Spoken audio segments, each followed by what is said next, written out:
Live. On your side. Channel 2 News at 6 starts now. Tonight, an investigation is underway in Orchard Park after someone was shot and killed by town police last night.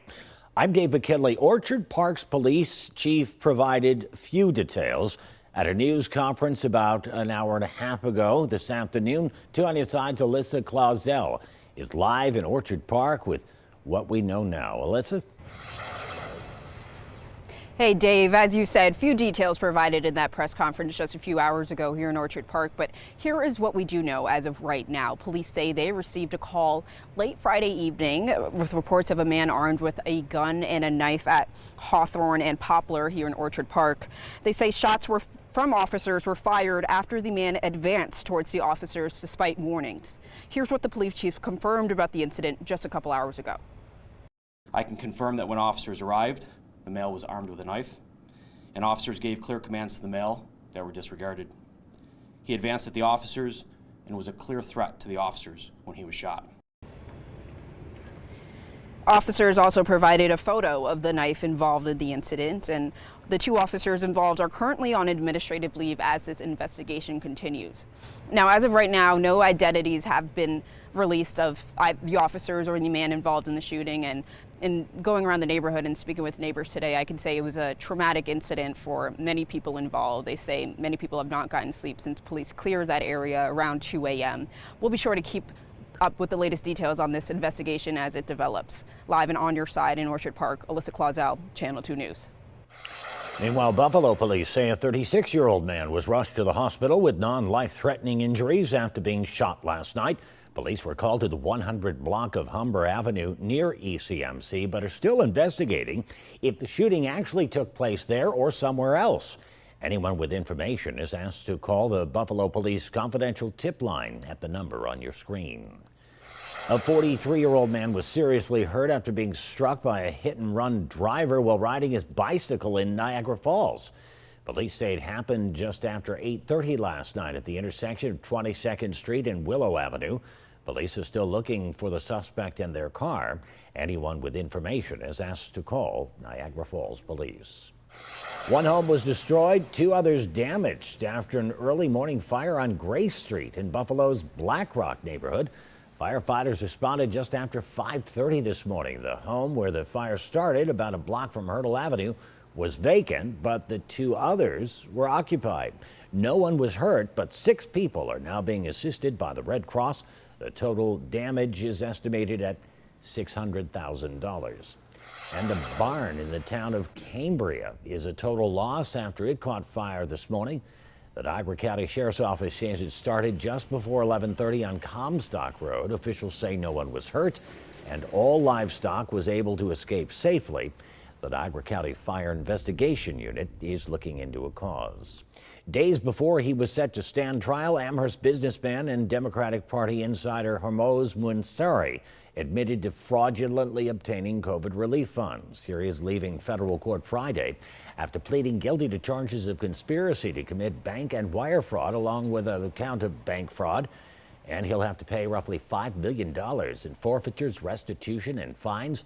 Among other things, the 70-year-old admitted to getting funds for the Paycheck Protection Program for companies he owned, but which had no employees. He faces up to 3.5 years in prison when he's sentenced in January. In less than 2 hours, a Lancaster grocery store will shut its doors for good. Save-A-Lot on Aurora Street is closing earlier than originally planned. This week, the store announced on social media that today is its final day of business in the village after more than 2 decades of operation. A week from tomorrow, Bills Mafia will be back at Highmark Stadium cheering on the home team. And today, fans got a chance to purchase some unique gear before the start of the season. Lines were out the door on Elmwood Avenue this morning for Queen City Vintage's Buffalo Bills sale. There were thousands of pieces of vintage Bills apparel and other memorabilia up for grabs. We spoke with some fans who say they are ready to support the Bills in retro style. I got a nice blue crew neck here. I like the back of it, and then just a nice hoodie. Got the Flutie Flake shirt. Had to get something throwback. one of the best quarterbacks in Bills history. I love the Bills. Since I've moved here 3 years ago, I never really liked football. My buddy took me to one event. I think it was at I forgot where, but it was somewhere downtown, like a restaurant or a bar, and then I just got hooked on it since then. And if you couldn't make it to the sale of vintage threads, you can check out what's available in their online shop. Tonight we're celebrating the return of a festival dedicated to Buffalo's most popular delicacy. Day one of the National Buffalo Chicken Wing Festival brought thousands of people to Highmark Stadium. This year's event features more than 24 vendors from 8 U.S. states, Mexico, and even Iceland. I guess they like their wings. They like their wings cold, maybe. Festival goers say they're glad to be back to experience new foods and flavors. There's nothing more Buffalo than chicken wings. You eat a lot of wings, you hang out with your friends, and you try to deal with the pain for a little while after you eat the two hot ones. There's no pain if there's no game. Wise words. Wingfest continues tomorrow from noon until 7. Gonna be there. Yeah, what kind of chicken wing weather we got coming up here in case people didn't get out there today and want to go eat tomorrow? Yeah, weather was fine today, a little cloudy, the rain let up. Tomorrow looks good until like 3 to 5. There's a little line of showers that's going to move through quickly. Yeah. Go to the Wingfest, but just know that there will be some showers in the afternoon, and it will be rather breezy too, with a southwest wind 10 to 20, which is going to be actually nice and refreshing if you're eating a lot of wings and you got hot sauce, and the breeze will help dry out the perspiration. All right, mid-60s in the morning, mid-70s at noon, and then with some of that rain cool there down into 73 or so in the afternoon. Again, this is a quick line of showers that will not last that long at all. Okay, lots of clouds today after getting a little bit of rain this morning.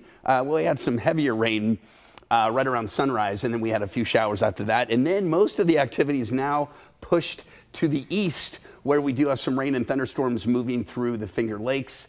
This is the next system we're watching for, again, tomorrow, mid to late afternoon is the timing for this. And with that will come a breeze. So temperatures tomorrow in the 70s generally, an afternoon shower, a little cooler across the hills of the southern tier. Well, we'll see 60s to low 70s tomorrow.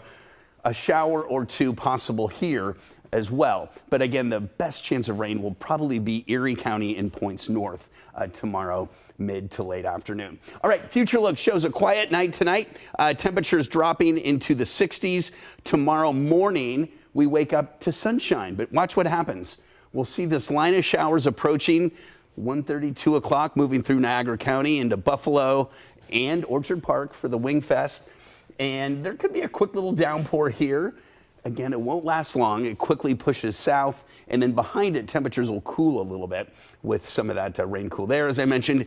And then Labor Day morning, temperatures in the 50s, very comfy. Dayside, sunshine, temperatures only in the 60s. So there will be a cooler breeze for Labor Day, 60s for highs, but then it does begin to warm up for back to school next week. But comfortable, 70s, perfect. All right, there we go. So for tonight, early clouds, then clearing down to 62, fairly light winds. And then for tomorrow, mostly sunny to start, and then a mid to late afternoon shower moving through, 76 or so. It will be breezy with the southwest wind, 10 to 20 miles an hour, gusting though to about 35 miles an hour. So there will be a bit of a wind. We have not had much wind lately around here. This will be the first wind in quite a while. All right, Labor Day, lots of sunshine. And then look at this next week. Beautiful. A slow build with our temperatures. Upper 70s by Wednesday, 80 or so, or close to it on Thursday.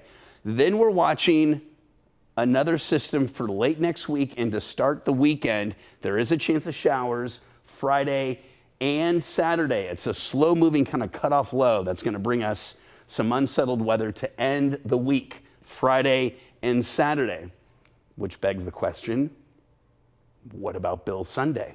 We're hoping that this system pushes out of here by then, leaving us with a dry Bills home opener next Sunday, 1 o'clock kickoff. But again, showers are possible Friday and Saturday. Do they leak into Sunday? Can't rule it out. There's a chance. But again, nothing terribly heavy, but we do have showers to end the work week.